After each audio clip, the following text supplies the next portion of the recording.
भगवान कृष्ण भी रोकना चाहते थे, ना करो युद्ध, नरसंहार होगा, हानि होगी, दुर्योधन मान जा, ये युद्ध मत कर। धृतराष्ट्र समझाओ अपने बेटे को। भगवान कृष्ण ने समझाया बड़ी शांति से, और भगवान ने अपनी भगवत्ता भी दिखाई, विराट रूप दिखाया।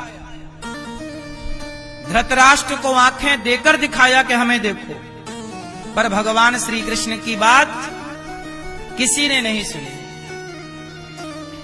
इसका मतलब है होनी को कोई नहीं रोक सकता। दशरथ जी को पता था कि मेरे राम को वनवास जाना पड़ेगा। ये बात कब पता चल गई? राम का जन्म हुआ, अर्थात राम प्रकट हुए। राम के जन्म के पहले दशरथ जी ये जानते थे कि मेरे बेटे का नाम राम होगा, और जब मैं उसे राजा बनाऊंगा तो उसे 14 साल का वनवास होगा। ये बात दशरथ जी भी जानते थे।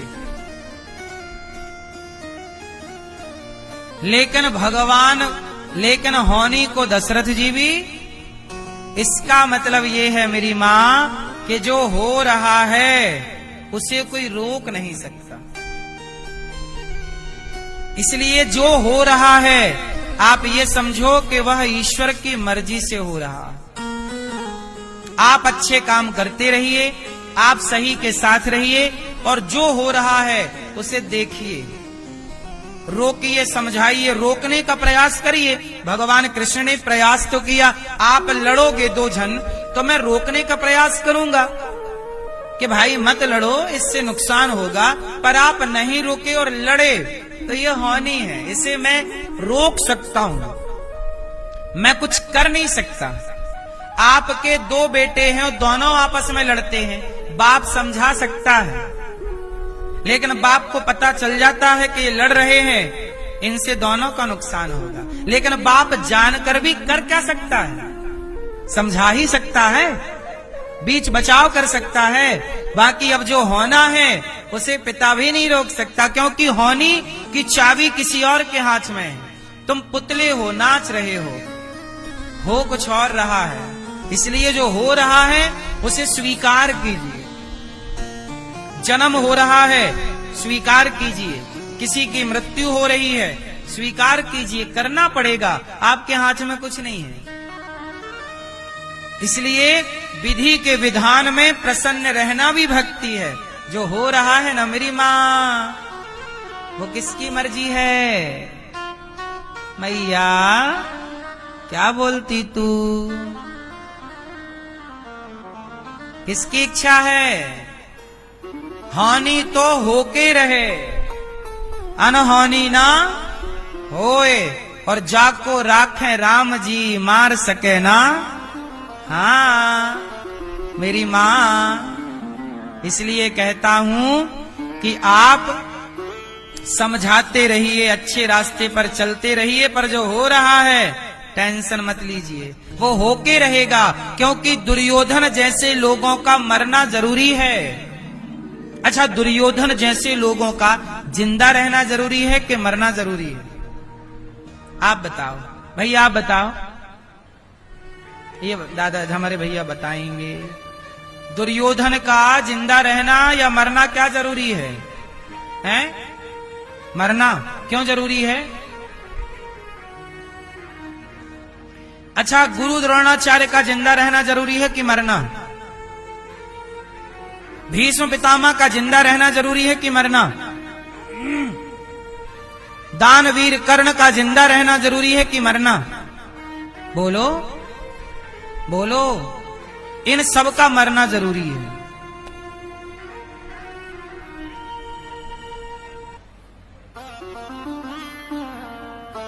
सोचिए, आज के जमाने में महाभारत होता तो भगवान श्री कृष्ण को जेल हो जाती कि नहीं?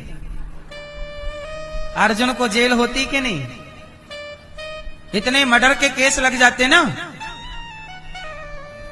अर्जुन पर मर्डर के क्या लग जाते कि मार दिया, और बहुत सारे लोग दुर्योधन के पक्ष में खड़े हो जाते। इसलिए एक बात बताएं, अधर्म को मिटाना है तो अधर्मी को ही मिटाना पड़ेगा। जब अधर्मी मिट जाएगा तो अधर्म। इसलिए अर्जुन के द्वारा किस किस को मारा गया? सुनो, भीष्म पितामह को मारा गया। बताओ, भीष्म पितामह को मारना सही था कि गलत था? क्यों मारा? पितामह को क्यों मारा गया? जबकि पितामह वो हैं जिन्होंने अर्जुन को गोद में खिलाया है, जिन्होंने अर्जुन को गोद में खिलाया। गुरु द्रोणाचार्य वो हैं जिन्होंने अर्जुन को धनुष पकड़ना सिखाया। उस युद्ध में गुरु द्रोणाचार्य मारे गए, पितामह भीष्म मारे गए। कोई आप बता सकते हैं कि पितामह भीष्म को क्यों मारा गया? क्या गलती थी पितामह की? महाभारत में क्यों मारा गया?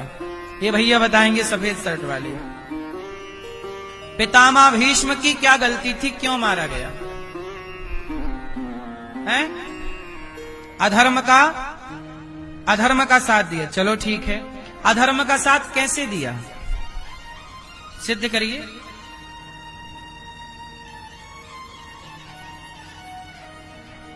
सुनो, पितामह को केवल इसलिए मारा गया क्योंकि पितामह चुप थे। मैया, पितामह क्या थे? कहां चुप थे? कहां? जहां बोलना चाहिए, यदि आप वहां नहीं बोल रहे हैं तो वो पाप है। पितामह कहां चुप थे? जहां बोलना था। भरी सभा में द्रौपदी के कपड़े उतारे जा रहे थे, द्रौपदी चिल्ला रही थी, पितामह बचाओ। क्या पितामह को खड़े होकर द्रौपदी की रक्षा नहीं करनी थी? पर जब भरी सभा में दुशासन कपड़े उतारता रहा और द्रौपदी चिल्लाती रही और पितामह चुपचाप तमाशा देखते रहे। चुप रहना भी पाप है। चुप रहना। इसलिए मेरी मां, जहां आपके सामने गलत हो रहा हो, अधर्म हो रहा हो, वहां बोलना जरूर चाहिए, क्योंकि चुप रहोगे वो पाप है।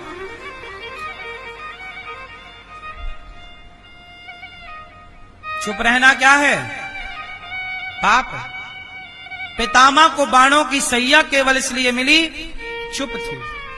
वो जान रहे हैं पितामह कि कौरव गलत है।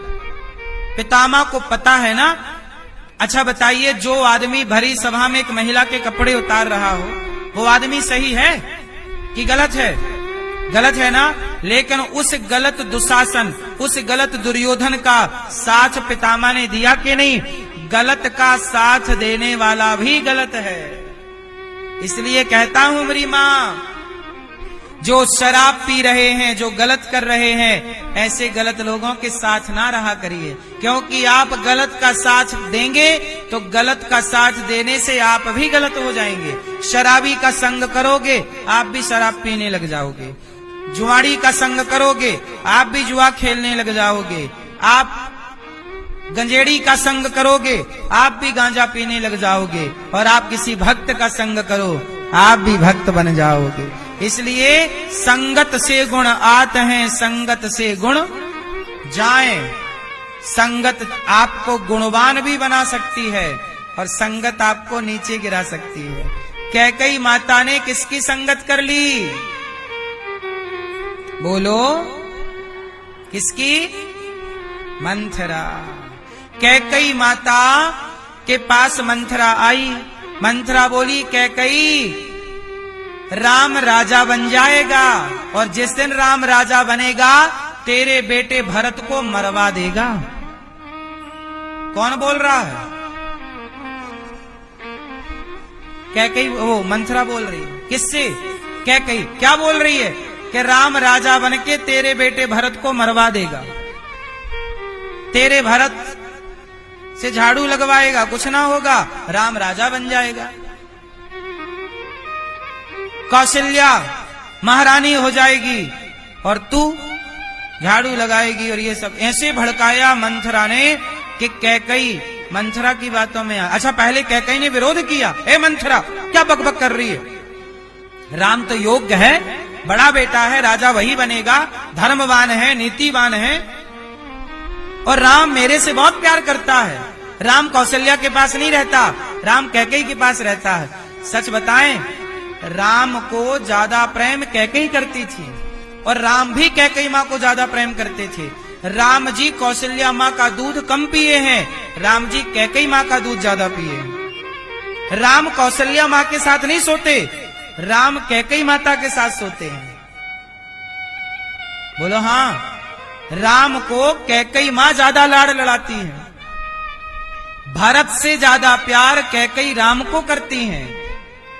लेकिन राम और कैकेयी का जो अटूट प्रेम था, उस अटूट प्रेम में भी देखिए जहर घोल दिया ना मंथरा ने। इसलिए कहते हैं कि संगत से गुण आते हैं, संगत से गुण जाए। गलत लोगों की संगति करोगे तो आप गलत हो जाओगे, और सही लोगों की संगति करोगे तो आप बोलो। इसलिए संगत सही कीजिए मेरी मां, संगत गलत ना कीजिए। मंथराओं से बचिएगा। ये मंथराएं तो राम और कैकेयी के बीच में फूट डाल सकती है, तो आज भक्त और भगवान के बीच में कोई फूट डाल दे कोई नास्तिक, ऐसी कौन सी आश्चर्य की बात। आज बहुत सारे लोग भगवान को गालियां देते हैं, क्यों? क्योंकि कोई मंथरा जैसा आता है या आती है और वो भक्त और भगवान के बीच में जहर घोल के। आजकल तो आपको जरा भड़काने की जरूरत है, लोग भड़क के अपने भगवान को भी उल्टी सीधी बातें कहने लग जाते हैं।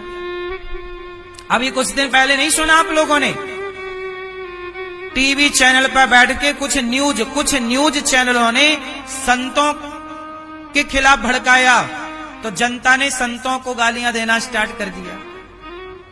नहीं, ये कुछ न्यूज चैनलों का काम क्या है? संतों के खिलाफ भड़काना। बोलो हाँ। संत क्या अच्छे काम कर रहे हैं, ये अच्छे काम थोड़ी न्यूज चैनल वाले दिखाते हैं। संत ने क्या गलत कहा वो दिखाएंगे, और दिखा के आम जनता को संतों के खिलाफ खड़ा कर देंगे।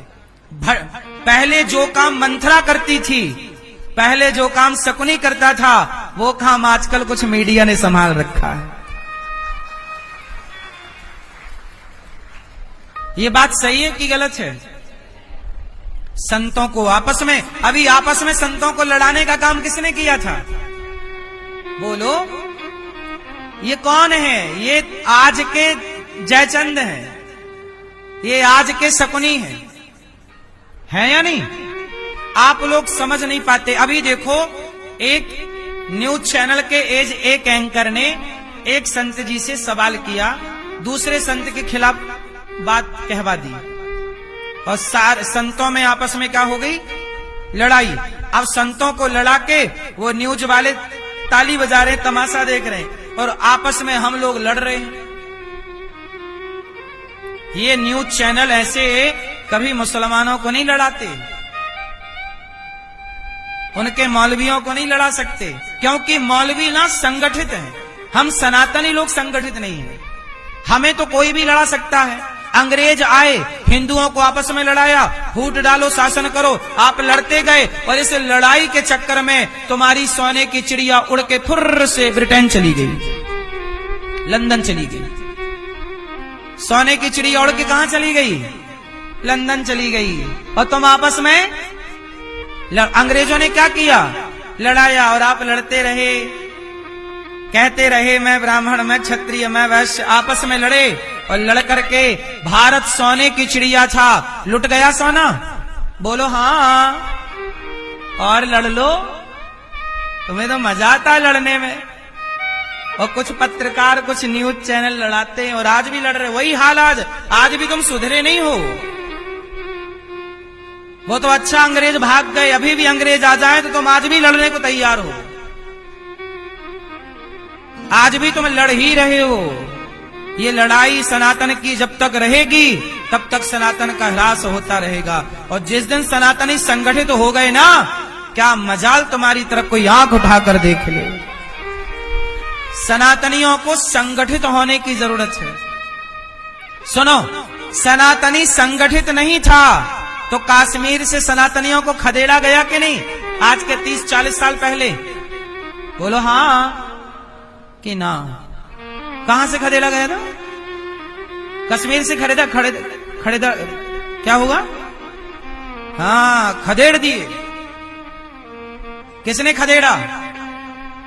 बोलो मेरी मां। क्यों खदेड़ दिए गए?